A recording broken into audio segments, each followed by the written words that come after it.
At 34,000 feet, Captain Amelia Brooks stopped beside seat 2A in the business class cabin. The man sitting there wore a plain gray jacket and held no drink, no phone. Nothing. His ticket was valid. She asked him to move anyway. The cabin went quiet. Passengers stared. He did not argue. He did not ask why. He simply stood, picked up his worn leather bag, and walked toward economy without a word.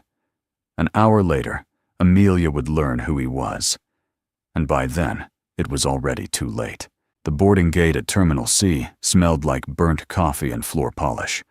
Elliot Hayes stood in the business class line, holding a boarding pass that did not match what the people behind him expected. His jacket was gray and plain, the kind sold at any outlet store. His leather bag had the kind of wear that came from years not fashion. A woman 2 spots back tapped her husband's arm and whispered something that made him look twice. Elliot did not look up. The gate agent scanned his ticket, and her smile froze for half a second before recovering. She asked him to confirm his destination, which was unusual since the ticket already said it. Elliot answered without expression. She scanned it a second time. The machine beeped green. She handed the pass back and wished him a good flight, but her eyes lingered a beat too long on the collar of his jacket.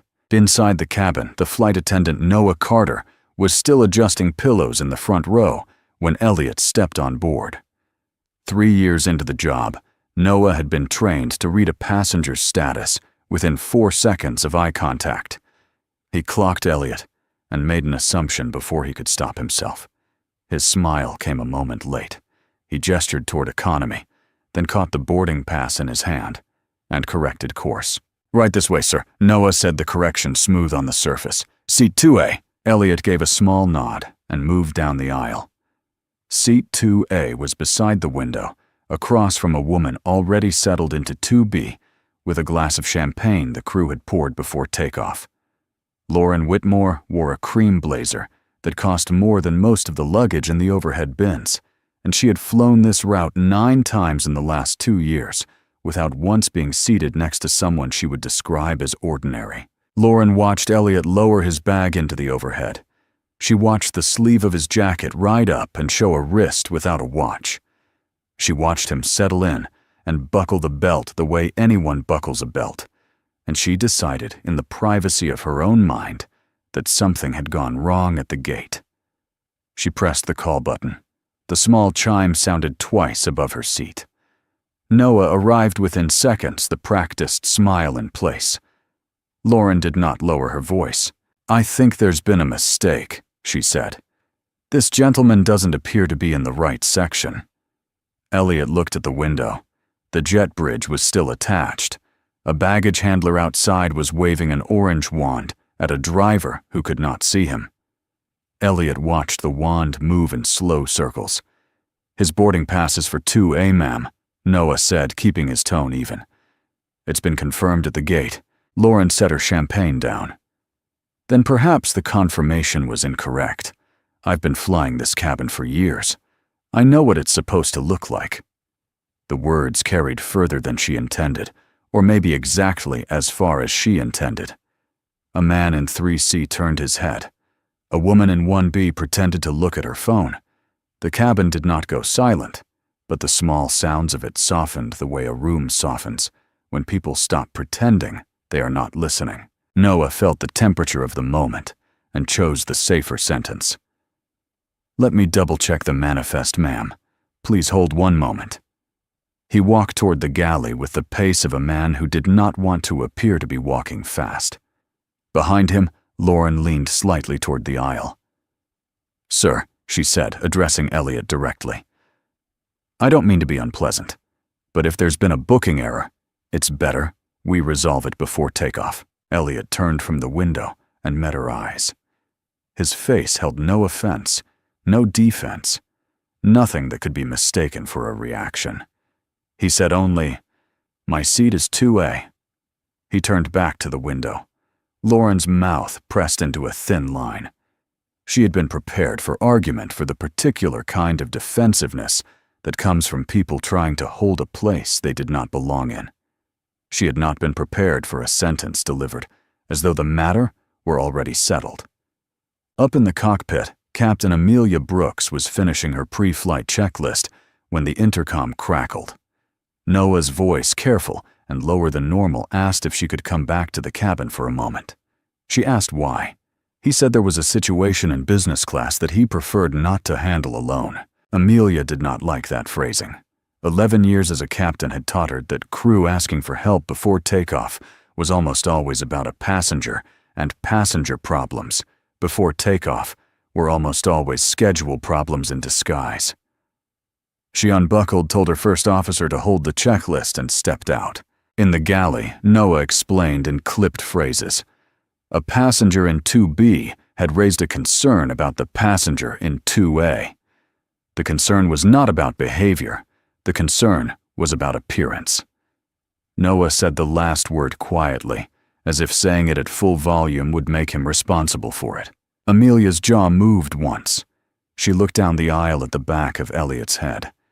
She looked at Lauren, who was now sipping her champagne, with the composed patience of someone who expected to be proven right. She looked at the clock above the galley. They were 11 minutes from scheduled pushback. Has the passenger done anything? Amelia asked. No, ma'am. Ticket valid. Yes, ma'am. Then what exactly is the problem? Noah did not answer. He did not need to. Amelia already knew.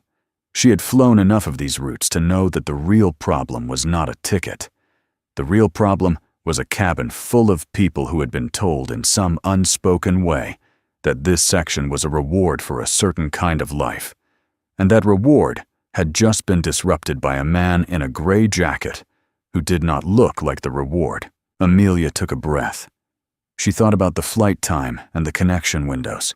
She thought about the review Lauren would write if the flight departed with the current seating. She thought about the 3 complaints already in her file from the last quarter, none of which had been her fault, all of which were still on her record. She had exactly one tool at her disposal that would end this conversation in under a minute, and that tool was moving a single passenger. She walked down the aisle. At 34,000 feet, people would later say the moment happened, but it did not happen at 34,000 feet. It happened while the plane was still attached to the jet bridge, with the cabin door open and the outside air still carrying the smell of tarmac. The altitude came into the story only because that was when the real weight would land on her. Right now, standing beside seat 2A, Amelia did not feel the weight. She felt the schedule. Sir. She said, her voice low enough to be private and firm enough to be final. I'm going to need to ask you to move. Elliot turned. He looked at her with the same face he had used on Lauren, except for something in the eyes that was not quite surprise. It was closer to recognition, as if he had been waiting to see which version of the conversation would arrive, and now he knew. My seat is 2A, he said. I understand, sir. But to keep the cabin comfortable for everyone, I'd like to move you to a seat in the main cabin.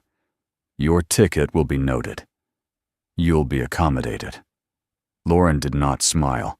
She had the grace not to smile, but her shoulders lowered 1/4 inch, which was its own kind of smile. Elliot looked at Amelia for what felt longer than it was.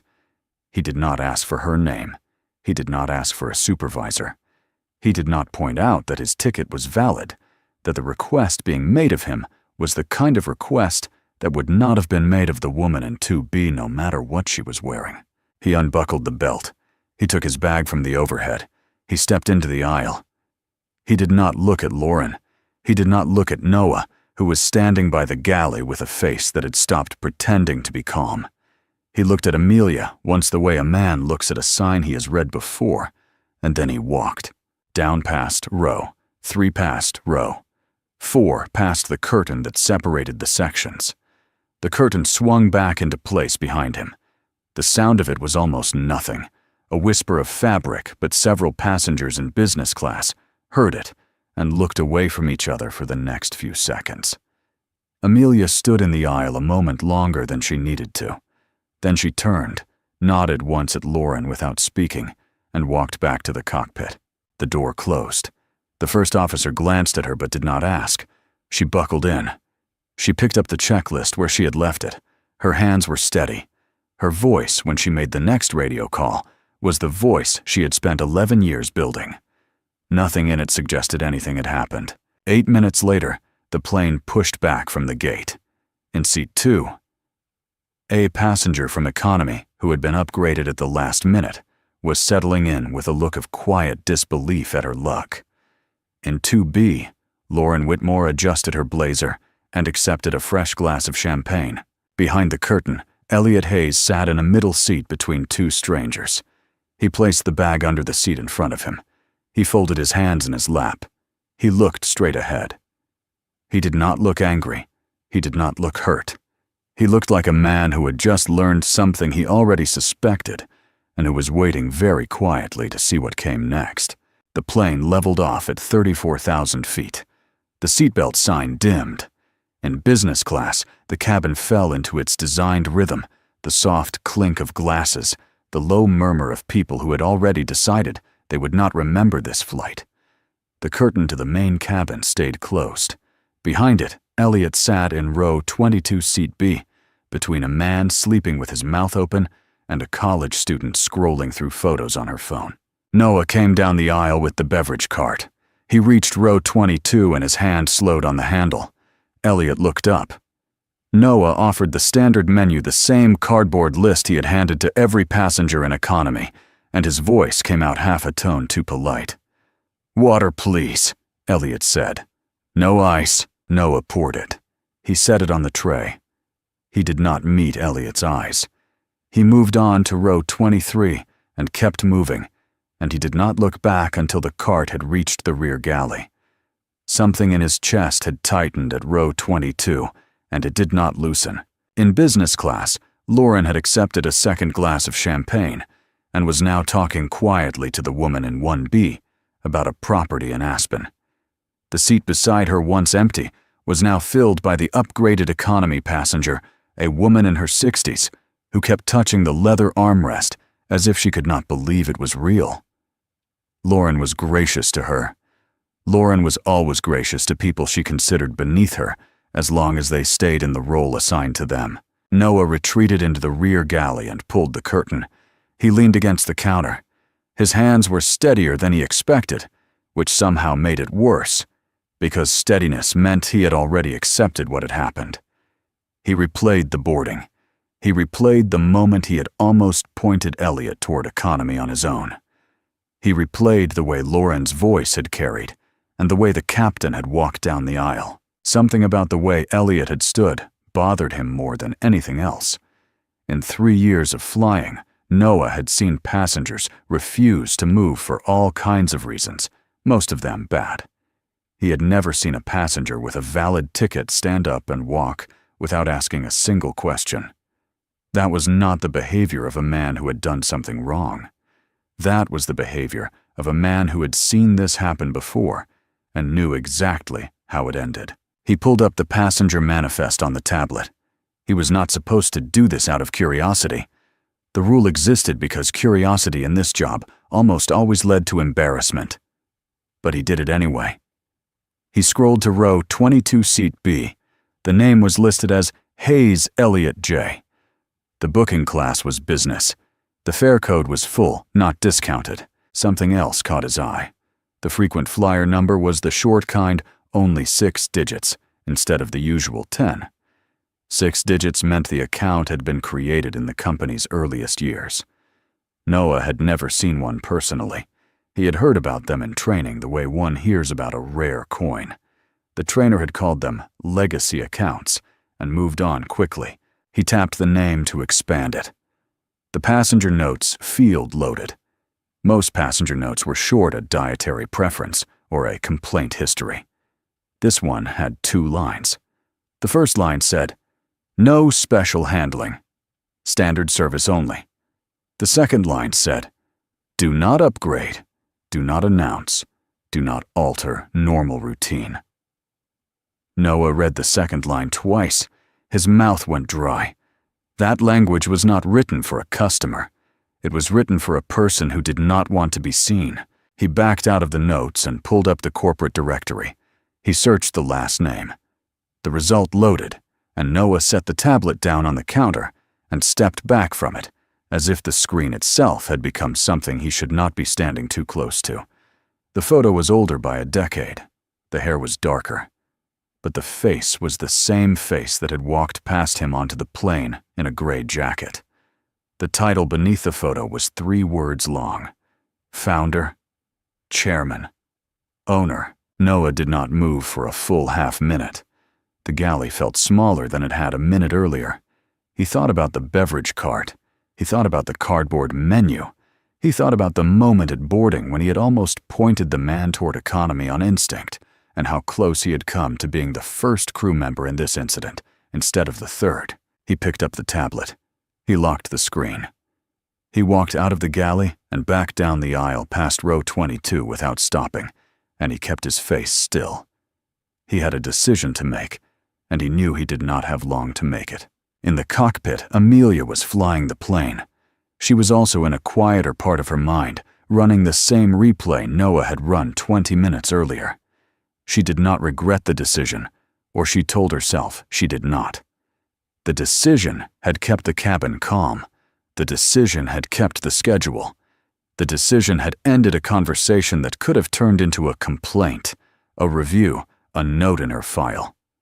Still, the face of the man in 2A had not left her. She had expected him to argue. Everyone argued eventually. The ones who were in the wrong argued the loudest, and the ones who were in the right argued with proof. He had done neither. He had looked at her with something that wasn't anger and not defeat, and then he had stood up and walked. She kept trying to put a word on that look. She could not. Her first officer said something about the wind at cruising altitude. She answered. Her voice was normal. Her hands were normal. Inside her head, the man in 2A was still sitting down. Noah knocked on the cockpit door. The protocol required him to announce himself. He did, and the door unlocked. He stepped in. He waited until the first officer glanced at him before he spoke, and then he looked only at Amelia. "Captain, I need a word. Privately." Amelia felt the drop in her stomach before Noah said anything more. Crew did not come to the cockpit for private words unless the word was a problem. She asked the first officer to monitor the flight, and she followed Noah into the small forward galley. She closed the partition behind them. "What is it?" Noah turned the tablet toward her. He did not say anything at first. He let her read it. He watched her eyes move from the photo to the title to the booking notes and back to the photo. He watched her recognize it. "You're sure?" she said. "Yes, ma'am." "When did you find this?" 10 minutes ago, maybe less." Amelia took the tablet from him. She read the passenger notes again slowly. She understood what the language meant. It was the language a person used when they didn't want to be seen. She did not ask Noah why the man had been flying in business if he owned the airline. She already knew the answer. He had been flying in business because that was what his ticket said. He had been sitting quietly in 2A because that was what his ticket said. And he had stood up and walked when she asked him to because asking was what she had done, and he had decided in that moment to let her be exactly what she was. That was the word for the look. The word was observation. He had been watching to see what she would do. Amelia handed the tablet back. Her face did not change, but Noah, who had been watching carefully, saw a small movement at the corner of her jaw that he had seen only once before on a flight in bad weather when the autopilot had disconnected and she had taken the yoke. "Who else knows?" she asked. "Just me, Captain." "Keep it that way for now." "Yes, ma'am." She opened the partition. She walked back to the cockpit. She sat down. She resumed the flight. For the next several minutes, she did not speak except to respond to a routine radio call, and her first officer, who had flown with her for 2 years, noticed that she checked the same instrument 3 times in a row. In the main cabin, Elliot had not moved. The water Noah had poured was still sitting on the tray in front of him half full. He had not drunk from it. The man beside him had woken up and was now watching a movie with one earbud in. The student had fallen asleep with her phone on her chest. Elliot looked straight ahead. He was not waiting for anything in particular. He was not rehearsing a statement. He was not composing a letter to be sent when he landed. He had decided all of that on the jet bridge before he had even boarded, when he had watched the gate agent scan his ticket twice. He had decided it again in business class when Lauren had pressed the call button. He had decided it a third time when the captain had asked him to move, and he had stood up. The decision was simple. He would say nothing, do nothing, and let the flight end. He would let the captain and the crew make their choices in the privacy of not knowing who he was. He would watch. He would remember. And then, when the plane landed, he would walk off it the way any passenger walked off a plane, and everything that followed would happen at a distance and in writing. He had founded the airline 23 years ago with one leased aircraft and a loan he had signed at a kitchen table. He had built it through 2 recessions and 1 pandemic. He had fired people for lying and promoted people for telling the truth. And he had always known in a quiet part of himself that the hardest thing to audit in a company was the thing that happened when no one was watching. So today he had stopped watching from his office. He had bought a standard ticket under his own name, put on clothes that would not announce anything, and boarded a flight. He had not expected the incident. He had hoped there would not be one. There had been one anyway. He picked up the water. He drank half of it. He set it down. Back in the cockpit, Amelia was running out of time. The decision she had made at the jet bridge was no longer the decision she could defend. It was also no longer the decision she could undo cleanly. If she walked back into the main cabin now and returned Elliot to 2. Lauren would notice. The cabin would notice. And the return would look like exactly what it would be a correction made, because someone had realized who he was. The correction would not repair the original act. It would only confirm that her standard for moving a passenger was not the passenger's behavior or ticket. It was the passenger's appearance. If she did nothing, the flight would land. Elliot would disembark. Whatever happened after that would happen in a conference room she was not invited to.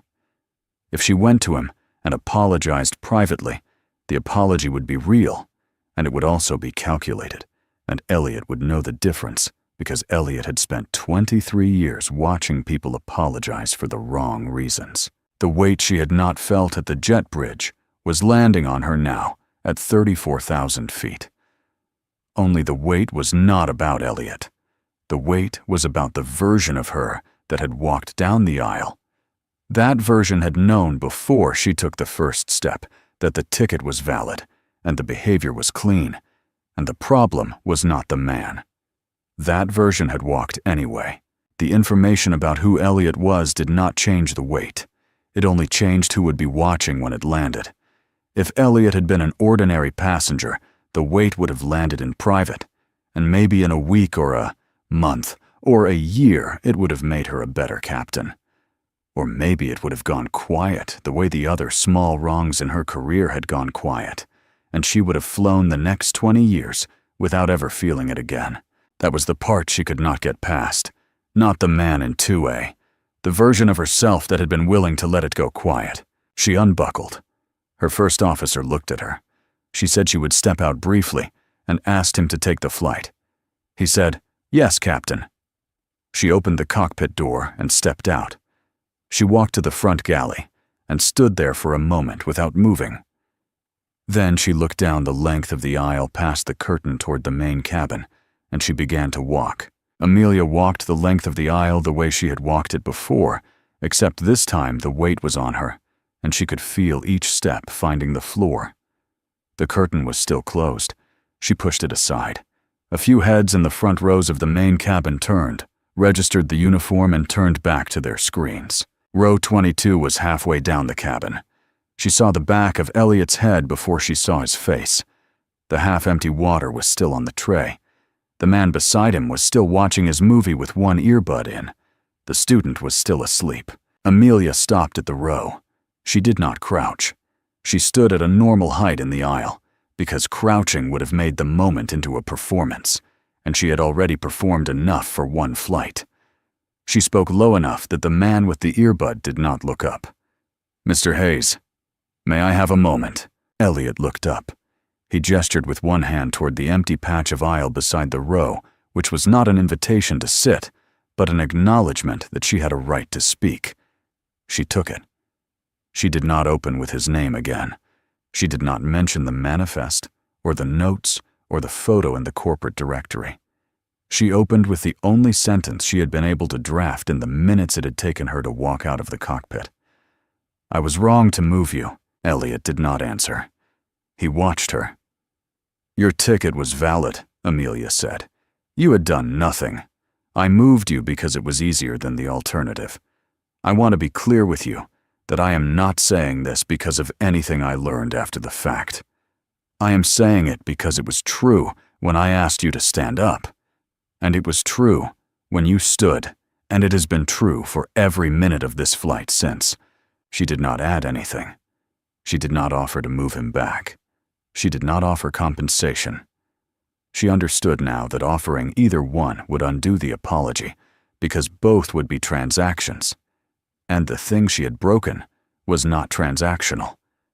Elliot looked down at his hands. Then he looked back up. "Captain," he said, "do you know why I didn't argue 'no, sir'? Because the argument would have told me less than the walk." Amelia held his gaze. She did not ask what he meant. The walk had told him what the crew did when a man in a gray jacket with a valid ticket was politely informed that his ticket did not count, the way the ticket next to him counted. The walk had told him what his own airline looked like from the middle seat of row 22. "I understand," she said. "I think you do," Elliot said. "That's the part I wasn't sure about." He did not say anything else. He did not need to. Amelia gave the small professional nod that ended any captain's exchange with a passenger, and she turned and walked back up the aisle. She did not go to the cockpit yet. She had one more thing to do, and she knew that if she did not do it before she sat down again, she would not do it at all. She stepped back through the curtain into business class. The cabin was as she had left it. Lauren was now reading a hardcover book with a glass of wine beside her. The woman from economy who had been upgraded was asleep with a blanket pulled to her chin. Noah was in the forward galley restocking napkins with the focused attention of a man who did not want to be seen. Amelia stopped at row 2. Lauren looked up. Her face arranged itself into the polite, slightly curious expression people wore when a captain came to speak to them. "Ms. Whitmore," Amelia said, her voice low but not private, "I want to correct something from earlier." Lauren set the book down. "Captain, is there a problem?" "There was," Amelia said. "I created it. When you raised a concern at boarding, I moved the passenger in 2A. I should not have. His ticket was valid. His behavior was appropriate. The only thing he had done wasn't look the way you expected the person in that seat to look. I accommodated that expectation. That was my error, not his." Lauren's face did not change at first. The training of a certain kind of wealth kept the face still even when the inside of the person was moving. But her eyes moved once toward the woman from economy, asleep beside her, and then back to Amelia. "Captain, I don't think this is the appropriate time." "I'm not asking you to respond," Amelia said. "I'm telling you what I did because the cabin watched me do it, and I don't want the cabin to keep thinking that what I did was correct. That's all." She turned and walked back toward the cockpit. Behind her, Lauren picked up the book again. She did not open it. She sat with her hand flat on the cover and looked at a point on the back of the seat in front of her.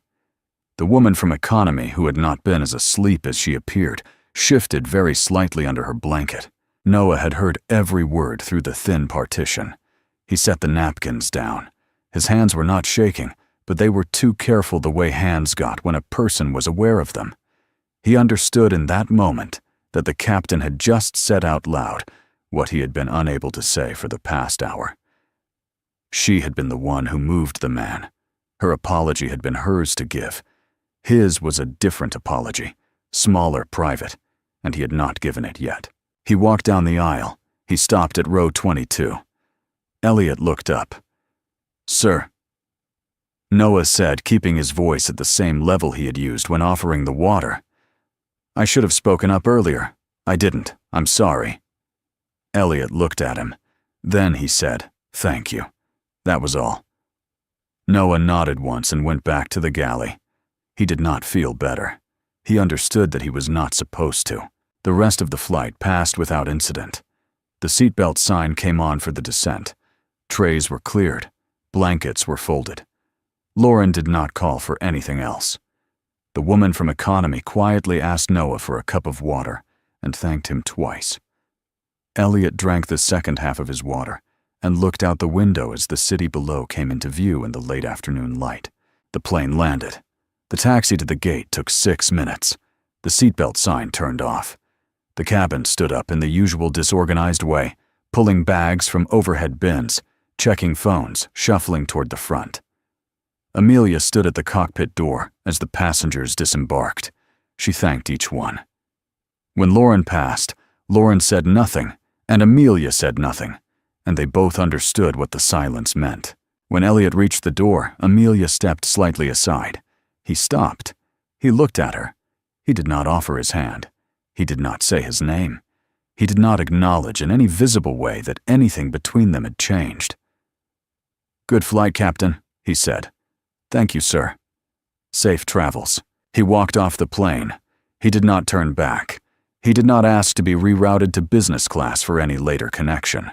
He did not ask for a manager at the gate. He carried the bag down the jet bridge and into the terminal. And from the cockpit doorway, Amelia watched him go until he was out of sight. She did not know what would happen after that. She suspected there would be a review. She suspected it would be thorough and quiet and would not be conducted by anyone she had met. She suspected the crew would be spoken to separately, and that what had happened at the jet bridge would be reconstructed minute by minute by people who had not been on the flight. She did not try to prepare a defense. She would say what had happened. She would say why she had done it.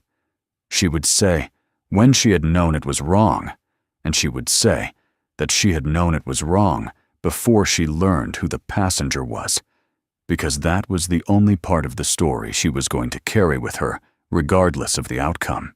The cabin emptied. Noah closed the door. The cleaning crew came on board. Amelia sat in the cockpit for a full minute before she gathered her flight bag. When she walked off the plane, the jet bridge was empty, and the terminal beyond it was full of people going somewhere else. She walked through it like any other captain at the end of any other flight, and the thing she carried with her was not the outcome. It was the moment she had stood in the aisle before she knew anything and chosen the harder sentence anyway.